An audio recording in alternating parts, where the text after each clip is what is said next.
नमस्कार दोस्तों, मैं प्रदीप कुमार यादव आप सभी का आपके अपने चैनल मां शारदा कोचिंग क्लासेज में स्वागत करता हूं। जो भी दोस्त चैनल पर नए हैं, कृपया चैनल को सब्सक्राइब कर लें। दोस्तों, इस नए वीडियो लेक्चर के माध्यम से आज हम सभी अध्ययन करने वाले हैं यूपी बोर्ड की इंग्लिश कक्षा 10वीं के पहले पोयम के एग्जाम ओरिएंटेड क्वेश्चंस का। तो आइए इसमें आगे चलते हैं। रीड द फॉलोइंग स्टेंजाज, इसमें पहला है read the following stanzas and answer the questions based on them. यानी कि इस अवतरण को आप पढ़िए और उस इस अवतरण को पढ़ने के बाद इसके जो प्रश्न दिए गए हैं इनका उत्तर आपको देना है। ठीक है, तो आइए देखते हैं। सबसे पहले इसका हिंदी एक्सप्लेनेशन देख लेते हैं, हिंदी अनुवाद देख लेते हैं। हालांकि हिंदी अनुवाद का मैंने एक वीडियो बनाया हुआ है, लेकिन अब यहाँ पे आ गया है तो इसको देख लेते हैं पहले। ठीक है। The way a crow shook down on me the dust of snow from a hemlock tree.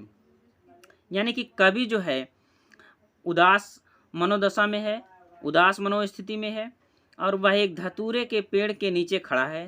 तभी उस पेड़ पर एक कौवा आकर के बैठता है और कौवे के बैठने से उस पेड़ से बर्फ के कुछ कण कवि पर गिरते हैं और उन कणों के गिरने से कवि की मनोस्थिति बदल जाती है, परिवर्तित हो जाती है। तो उसी का वर्णन इस अवतरण में किया गया है। आइए सबसे पहले इसका हिंदी अनुवाद देख लेते हैं। The way a crow shook down on me the dust of snow from a hemlock tree.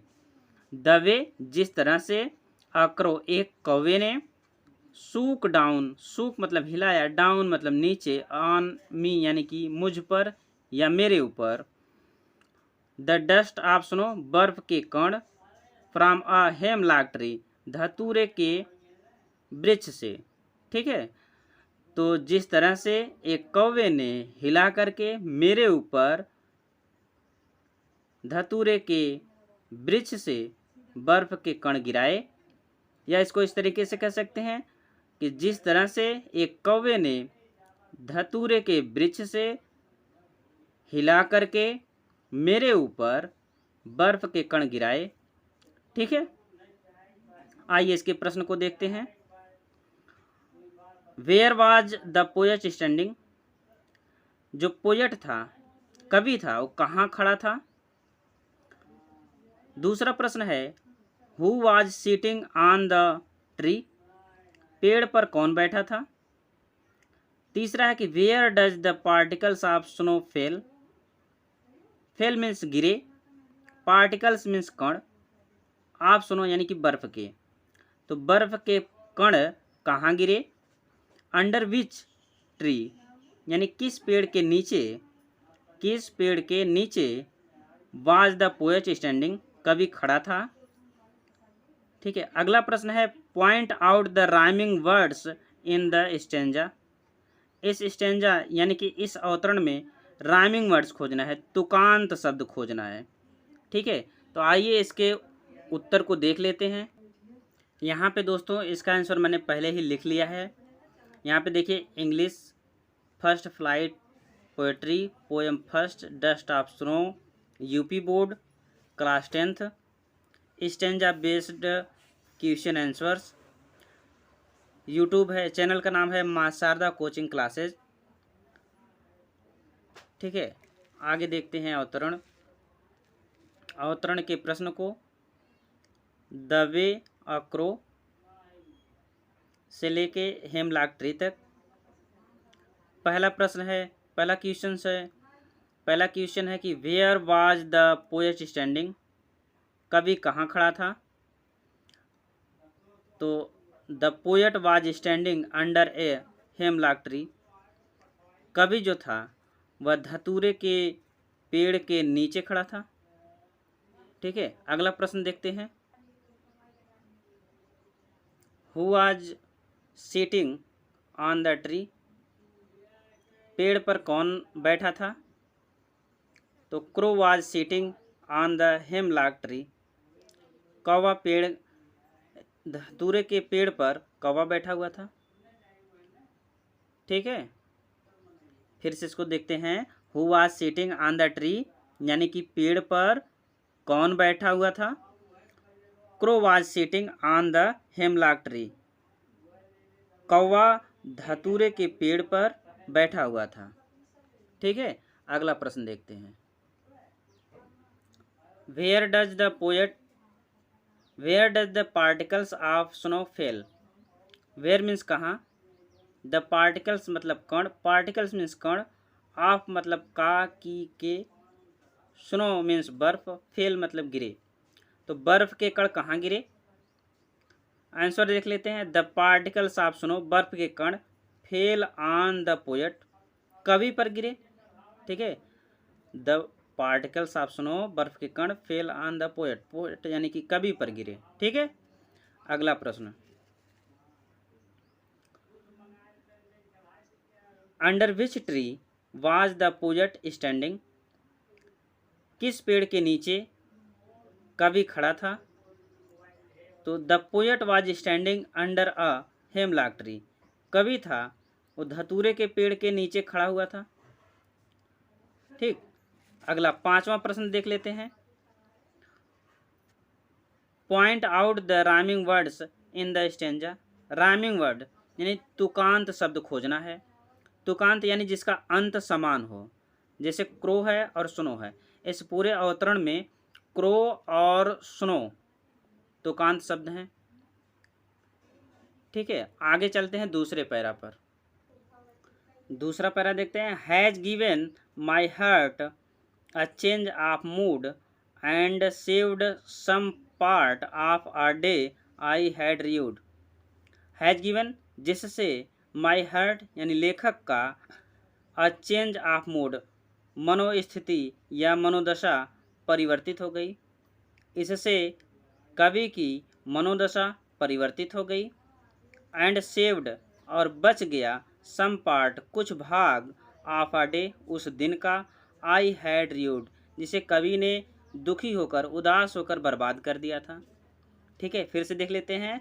Has given my heart a change of mood, इससे मेरी मनोदशा परिवर्तित हो गई।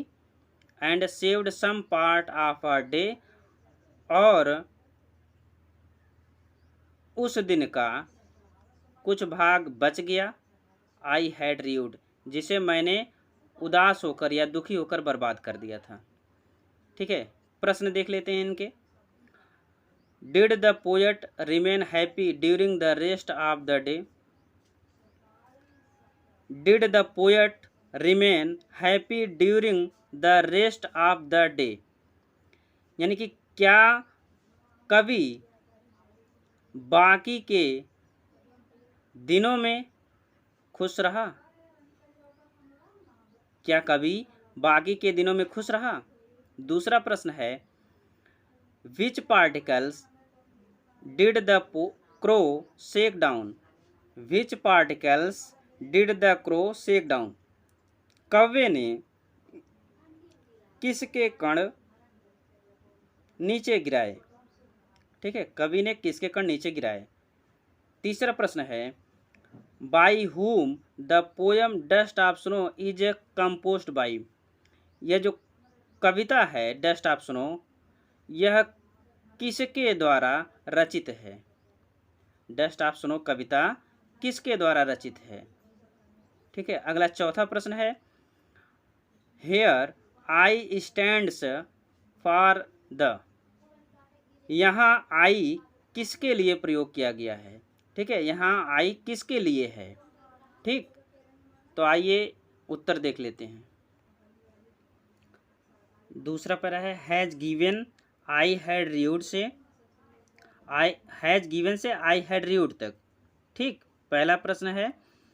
Did the poet remain happy during the rest of the day, यानी कि क्या कवि बाकी के दिनों में खुश रहा।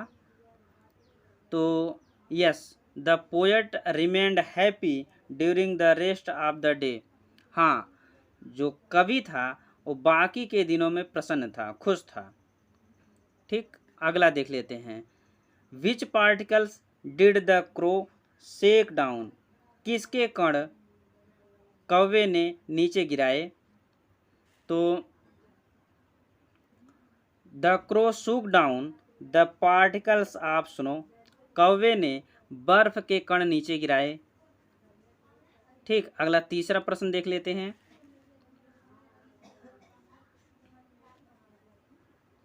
Bye whom the poem dust of snow is composed by, यानी कि यह जो कविता है डस्ट ऑफ स्नो वह किसके द्वारा लिखी गई है, किसके द्वारा रचित है। ठीक है, तो the poem dust of snow composed by Robert Frost, यह जो कविता है डस्ट ऑफ स्नो यह रॉबर्ट फ्रॉस्ट के द्वारा रचित है, यानी कि इसके जो कवि हैं वो रॉबर्ट फ्रॉस्ट हैं। ठीक है, अगला और लास्ट प्रश्न देख लेते हैं। Here I stands for the, यहाँ पे आई किसके लिए प्रयोग किया गया है? ट्री के लिए, क्रो के लिए, पोएट के लिए, स्नो के लिए। तो आई स्टैंड्स फॉर पोएट, यहाँ पे आई जो है कवि के लिए प्रयोग किया गया है। ठीक दोस्तों, वीडियो कैसा लगा कमेंट में ज़रूर बताइएगा और अपने सभी दोस्तों तक शेयर करिए। वीडियो पूरा देखने के लिए आप सभी का बहुत बहुत धन्यवाद।